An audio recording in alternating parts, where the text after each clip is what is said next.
এই যে মাকে দেখে নাও, আজকে পুজো এই যে আমি সব করেছি, পুজো হয়ে গেছে। ব্রাহ্মণও তাড়াতাড়ি চলে এসেছে পুজো করতে, আর হয়ে গেছে। আজকে একটা তোমাদের কথা বলবো।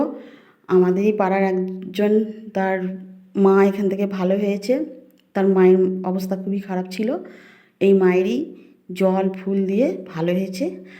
আর তার মা আবার ওই আমার ওই জাটার আবার বোনের বরের আর কি কী বলে ওটা, নার্ভের রোগ, কোনো মতেই ভালো হচ্ছিল না। ডাক্তার দেখাচ্ছে, ওষুধ খাওয়াচ্ছে, কোনো মতেই ভালো হচ্ছিল না। তারপর ওই মায়ের ফুল জল দিতেই ও মানে একদিনেই ধরিয়ে দিয়েছে যে ওষুধগুলো সব ভুল খাওয়ানো হচ্ছে।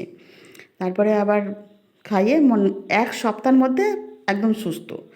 আর ছেলের মিরিগিনার রোগ হতো, সেই মিরিগিনার রোগটাও ভালো হয়ে গেছে, আর হয় না। আর ওদের বাড়ি হচ্ছে বর্ধমান, ওই কৃষ্ণকালী মন্দির আছে বেলেরা, ওইখানেই বাড়ি ওদের। কিন্তু আমার এখান থেকেই ভালো হয়েছে, আসবে ওরা, আমি দেখাবো। আরও অনেকেই ভালো হয়েছে, আমি বলবো, দেখাবো। সবাই ভালো থাকবেন। আর আমি ভিডিওতে আসবো, একটু সময় লাগবে।